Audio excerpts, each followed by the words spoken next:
வீட்டுக்கு திரும்ப வந்த பாட்டி விஜயா அண்ட் ரோகிணிக்கு வச்ச ஆப்பு. ஸோ இந்த மாதிரியான விஷயங்கள் குறித்தா இன்னைக்கான சிறகடிக்க ஆசை சீரியலில் என்னென்ன நடந்துச்சு அப்படிங்கிறத வந்துட்டு பார்க்க போகிறோம். ஸோ அந்த வகையில் இப்போ ரீசெண்டாக பார்த்தீங்கன்னா சிறகடிக்க ஆசை சீரியல்லேருந்து ஒரு ப்ரோமோ வந்துட்டு ஒன்று ஷேர் பண்ணியிருக்கிறாங்க. அதில் அண்ணாமலை அண்ட் விஜயாவை பேச வைக்கிறதுக்காக மீனாவும் முத்துவும் செஞ்ச பிளான் காரணமாக பாட்டி பார்த்தீங்கன்னா மறுபடியும் வீட்டுக்கு திரும்ப வந்திருக்கிறாங்க. ஸோ அந்த வகையில் இந்த சிறகடிக்க ஆசை சீரியலில் என்ன நடக்க போகுது அப்படிங்கிற எதிர்பார்ப்பு பார்த்தீங்க அப்படின்னா ரசிகர்களுக்கு அதிகமாகவே இருக்குது. ஒரு வழியாக மனோஜ் தான் மீனாவோட நகைகளை திருடுறது அப்படிங்கிற உண்மை பார்த்தீங்கன்னா மொத்த குடும்பத்துக்குமே தெரிய வந்திருக்குது. அதை தொடர்ந்து ஜீவா கொடுத்த பணத்திலிருந்து ரோகிணி முத்துக்கிட்ட பார்த்தீங்கன்னா 2 லட்சம் பணம் கொடுத்துருக்குறாங்க. அந்த பணத்திலிருந்து முத்துவும் மீனாவும் பார்த்தீங்கன்னா கார் வாங்கலாம் அப்படிங்கிற மாதிரியா நினச்சிருந்தாங்க. ஆனால் இன்னைக்கு முத்து கார் வாங்க போன இடத்துக்கு வந்த மீனா அத்தையும் மாமாவும் வீட்டில் பேசாமல் இருக்கிறாங்க. இந்த நேரத்தில் நம்ம புது காரை வாங்கிட்டு கொண்டு போய் நிறுத்தினா அவங்க சந்தோஷமே பட மாட்டாங்க. எல்லாரும் மன வருத்தத்தில் இருக்கும்போது நாம் மட்டும் நம்மளோட சந்தோஷத்தை எப்படி கொண்டாட முடியும் அப்படிங்கிற மாதிரி சொல்லியிருந்தாங்க. அதே போல் ஸ்ருதி பார்த்தீங்க அப்படின்னா இன்னைக்கு டப்பிங் பேச போன இடத்துல ஒரு சீரியலில் ஒரு பெண்ணுக்கு பிரசவம் நடக்கிற காட்சிகளுக்கு டப்பிங் பேசியிருந்தாங்க.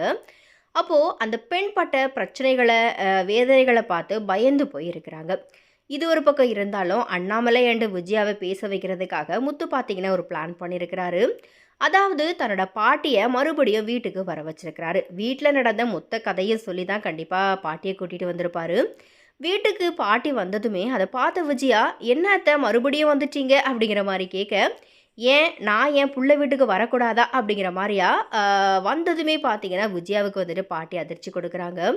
அதே நேரத்தில் இன்னும் எபிசோடில் ஸ்ருதி குழந்தை பிறப்பு பற்றி பயந்து போயிருந்த நேரத்தில் ரோகிணி குழந்தை பிறப்பு பற்றி மாதத்துலேருந்து குழந்தை பிறக்கிற நேரம் வரைக்கும் என்ன மாதிரியெல்லாம் மாற்றம் ஏற்படும் அப்படிங்கிற மாதிரியா அதை பற்றி ரொம்பவே உணர்வு பூர்வமாக பேசிக்கிட்டு இருக்கிறாங்க. இது பற்றி ஸ்ருதி அண்ட் மீனாவுக்கு பார்த்தீங்க அப்படின்னா சந்தேகம் வருது. இதனால் இது பற்றி மீனா அப்படி இல்லைன்னா ஸ்ருதி பாட்டிக்கிட்ட சொன்னாங்க அப்படின்னா பாட்டி ரோகிணி கிட்ட துருவி துருவி கேள்வி கேட்டு ரோகிணி பற்றின உண்மைகளை கொண்டு வருவாங்களா அப்படிங்கிற மாதிரியான எதிர்பார்ப்புகளுமே அதிகமாகவே இருக்குது. அதே நேரத்தில் போன வாரம் முழுக்கவுமே மனோஜ் பற்றின உண்மைகளை வீட்டுக்கு தெரிய வைக்கிறதுக்காக முத்து பார்த்தீங்கன்னா போராடிக்கிட்டு இருந்தார். இந்த வாரத்தில் அப்பாவையும் அம்மாவையும் பேச வைக்கிறதுக்காக அடுத்த பிளானை போட்டிருக்கிறாரு. அடுத்த வாரம் முழுக்கவுமே விஜயா பாட்டிக்கிட்ட மாட்டிக்கிட்டு பாடா பட போகிறாங்க.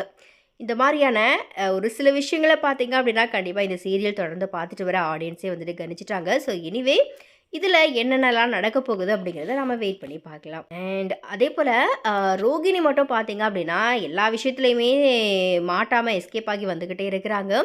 ஸோ இப்போ கூட பார்த்தீங்க அப்படின்னா அந்த குழந்தை பிறப்பு பற்றி பேசும்போது மீனாவுக்கும் ஸ்ருதிக்கும் வந்துட்டு டவுட் வருது.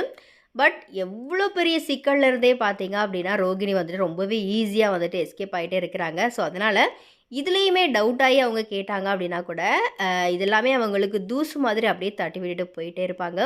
ஸோ எனிவே அண்ட் அதே போல் ரோகிணி ஆக்சுவலாக பார்த்தீங்கன்னா இப்போ இந்த கண்டென்ட் முடிஞ்சதுக்கப்புறமா இன்னைக்கு கிறிஷோட பர்த்டே வந்துட்டு வரும். ஸோ அப்போ பார்த்தீங்கன்னா கிறிஷ் தன்னுடைய அம்மா ரோகிணி வீட்டுக்கு வரணும் அப்படிங்கிற மாதிரி ஆசைப்பட்டிருக்கிறாரு. ஸோ அதனால் இனி இந்த ப்ராப்ளம் முடிஞ்சுது அப்படின்னா நெக்ஸ்ட்டு கண்டென்ட்டாக கண்டிப்பாக ரோகிணியோட அந்த கிறிஷ் விஷயத்தை வச்சு கண்டிப்பாக இயக்குனர் கதையை கொண்டு போகலாம். ஸோ எனிவே என்ன நடக்க போகுது அப்படிங்கிறத நம்ம வெயிட் பண்ணி பார்க்கலாம்.